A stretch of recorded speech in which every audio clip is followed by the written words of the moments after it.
Lots of sumac, and these sumac berries have been used for thousands of years, and you can make sumac lemonade, which I'm going to show how to do that when I get home, and lay them out to dry to grind them up into like a powder, and also use in teas, or you can even, it's been used as a spice in the Middle East for a long time.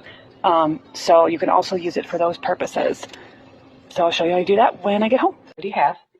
It's ready to go. I'm going to show you how. So I'm trying to do this one-handed here. You can break off little berries with your hands, and they come off pretty easily, actually. You'll see it'll just come. And then that's where either you can just leave it as the little berries that they are. Okay. See there what they look like? So you can leave them like that, or you can crush them into a bit more of a powder to use as like a spice and other things on food. Now I'm going to leave them as berries because I prefer to leave it like that for teas, just like with elderberries. I just keep the berries, but just like that, and make tea. And I am making sumac lemonade. So I have my sumac berries. These ones are dried that I picked about a week ago, maybe. Dried them out, and then I take them off.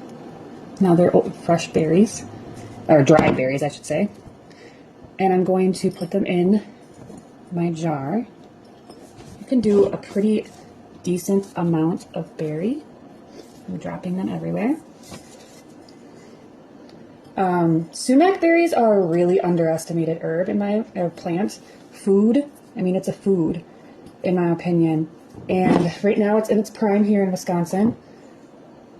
And it was traditionally used for thousands of years as a powder. You grind these down into a powder and use it to spice many different foods in Middle Eastern countries, India, and then it's a powerhouse plant, is what I'm trying to say, packed with nutrients. But I don't like to just talk about nutrients at a surface level, because it's not just about the nutrient makeup. That's a very westernized version of looking at food, of what nutrient content it has to benefit you. It's not about the nutrients. It's about the frequency, the wavelength at which something vibrates at, and how that electrically will charge your body. And the electrical charge of these wild foods are, in my opinion, more vital and supportive than even the foods that we grow in our gardens. Because there's a lot of disturbance in gardening with the way we add to our soils, any sprays, the way we try to manage how it grows, moving things around to manage its growth, pulling weeds. There's a whole lot of disturbance to get this perfection result in gardening. When you go out into the wild and you forage, you are finding it in its most raw state, undisturbed. And now I'm going to bring in the blueberries that are also in their prime right now in Wisconsin. Fresh picked tasty blueberries. And then I'm going to I have a couple pieces of lemon balm of my own that I'm growing at home because I love to have lots of lemon balm. And then peppermint that I'm also growing in a pot outside my house. Those for flavor. And then I'm going to take some boiling water and cover it.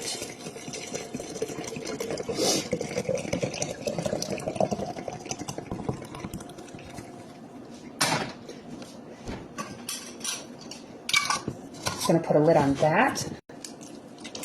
Woo! Spraying at me. And then I'm going to actually sit it in the sun for a period of time. So the sun can transfer all of the tasty qualities and energy and benefits. What do you want? She wants to be part of it. Into this sumac lemonade, sumac aid, sumac tea, whatever you want to call it. You can also add lemon. Usually I do add lemon. But this way I'm trying it a little bit different with the blueberries and mint. So I'm excited to see how this tastes.